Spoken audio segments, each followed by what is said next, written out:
తీసుకెళ్లే విధంగా గౌరవ ముఖ్యమంత్రి రేవంత్ రెడ్డి గారి నాయకత్వంలో ఈ ప్రభుత్వం ఈనాడు పనిచేస్తుంది. ఈ గడిచిన 6 నెలలలో 3 నెలలు పార్లమెంట్ ఎన్నికల కోడ్ సందర్భంగా అడ్మినిస్ట్రేషన్ కానీ ఇతరత్రా కొంత గ్యాప్ వచ్చిన మాట వాస్తవం. దాన్ని ఓవర్కమ్ అవుతూ పాలసీస్లో సరళీకృతం చేస్తూ ఇటు బిల్డర్స్కి అటు బయ్యర్కి ఇబ్బంది లేకుండా ఉండే విధంగా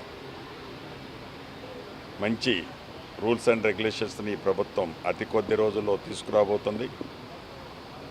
దేశంలోనే కాదు, ఈ హైదరాబాద్కి పరిసర ప్రాంతాల్లో ఉండే రాష్ట్రాల్లో ఏ రాష్ట్రానికి లేని అడ్వాంటేజీ అన్ని రకాలుగా హైదరాబాద్ ఉంది. కాబట్టి ఇప్పటి నుంచి హైదరాబాదు రియాలిటీ చాలా అద్భుతంగా ఉండబోతుంది.